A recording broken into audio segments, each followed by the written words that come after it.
ಮಿತ್ರರೇ, ಕೆಎಸ್ಆರ್ಟಿಸಿ ಸಂಘಟನೆಗಳ ಜಂಟಿ ಕ್ರಿಯಾ ಸಮಿತಿ ಸಾರಿಗೆ ನೌಕರರ ಹೋರಾಟಕ್ಕೆ ಕರಪತ್ರಗಳನ್ನು ಹಂಚಿದೆ.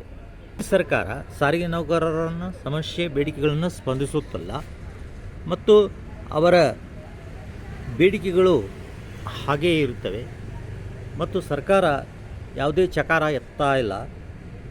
ನಾವು ಉಗ್ರ ಹೋರಾಟವನ್ನು ಮಾಡಬೇಕಾಗಿದೆ, ನೀವೆಲ್ಲರೂ ರೆಡಿ ಇರಿ ಅಂತ ಹೇಳಿದ್ದಾರೆ ಮತ್ತು ಮುಷ್ಕರ ಮಾಡಿ ಸರ್ಕಾರಕ್ಕೆ ಬಿಸಿ ತಟ್ಟುವ ಕೆಲಸ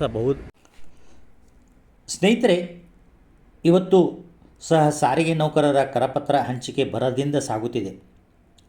ವಾಯುವ್ಯ ಕರ್ನಾಟಕ ಸಾರಿಗೆ ಸಂಸ್ಥೆ ಮತ್ತು KKRTC ಮತ್ತು KSRTC BMTCಗಳಲ್ಲಿ ಕರಪತ್ರಗಳನ್ನು ಹಂಚುವ ಕಾರ್ಯ ಭರದಿಂದ ಸಾಗಿದೆ. ಅದರಲ್ಲೂ ವಾಯುವ್ಯ ಕರ್ನಾಟಕ ಸಾರಿಗೆ ಸಂಸ್ಥೆಯಲ್ಲಿ ಭರದಿಂದ ಸಾಗಿದೆ. KSRTC ಜಂಟಿ ಕ್ರಿಯಾ ಸಮಿತಿಯ ಧುರೀಣರು ಅತಿ ಗಂಭೀರ ವಿಷಯವನ್ನು ತೆಗೆದುಕೊಂಡು ಎಲ್ಲ ನೌಕರರನ್ನು ಹೋರಾಟಕ್ಕೆ ಇಳಿಯಲು ಮನವಿ ಮಾಡುತ್ತಿರುವುದು ಕಂಡುಬಂದಿದೆ ಮತ್ತು ಎಲ್ಲರನ್ನೂ ಆಗುತ್ತಿದ್ದಾರೆ. ಅದಕ್ಕೆ ಈ ಫೋಟೋಗಳು ಇದಕ್ಕೆ ನಿಮಗೆ ಸಾಕ್ಷಿ ಅನ್ನಿಸಿದೆ. ಸರ್ಕಾರಕ್ಕೆ ಒಂದು ಮುಜುಗರ ನೀಡುವ ಸಾಧ್ಯತೆ ಉಂಟು.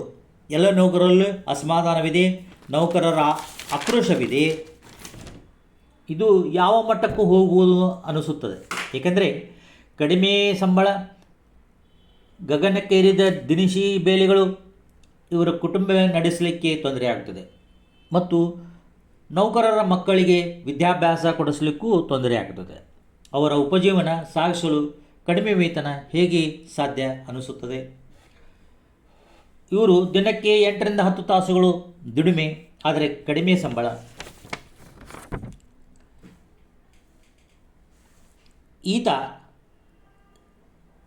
ಕುಟುಂಬವನ್ನು ಹೇಗೆ ಸಂತೃಪ್ತಿಯಿಂದ ಸಾಗಿಸಬಹುದು, ಅದು ಅಲ್ಲದೆ ಮತ್ತು ಹೇಗೆ ಸಾರಿಗೆ ನೌಕರಿಯನ್ನು ಕೂಡ ಮಾಡಲು ಸಾಧ್ಯ? ಎಲ್ಲ ಘಟ್ಟಗಳಲ್ಲಿ ಗೇಟಿ ಮೀಟಿಂಗ್ಗಳು ಆಗುತ್ತಿದ್ದು, ಇದನ್ನು ನೋಡಿದರೆ ಇದು ಒಂದು ಉಗ್ರ ಹೋರಾಟಕ್ಕೆ ತಿರುವು ಪಡೆಯುವುದು ಅನಿಸುತ್ತದೆ. ಸರ್ಕಾರ ಈಗಲಾದರೂ ಎಚ್ಚೆತ್ತುಕೊಂಡು ಸಾರಿಗೆ ನೌಕರರ ಬೇಡಿಕೆಗಳನ್ನು ಪೂರೈಸಬೇಕು. ಅವರ ಹಿಂಬಾಕಿ 38 ತಿಂಗಳ ಬಾಕಿಯನ್ನು ಪಾವತಿಸಬೇಕು. ನಿವೃತ್ತಿ ನೌಕರರ 38 ತಿಂಗಳ ಬಾಕಿಯನ್ನು ಕೂಡ ಪಾವತಿಸಬೇಕು.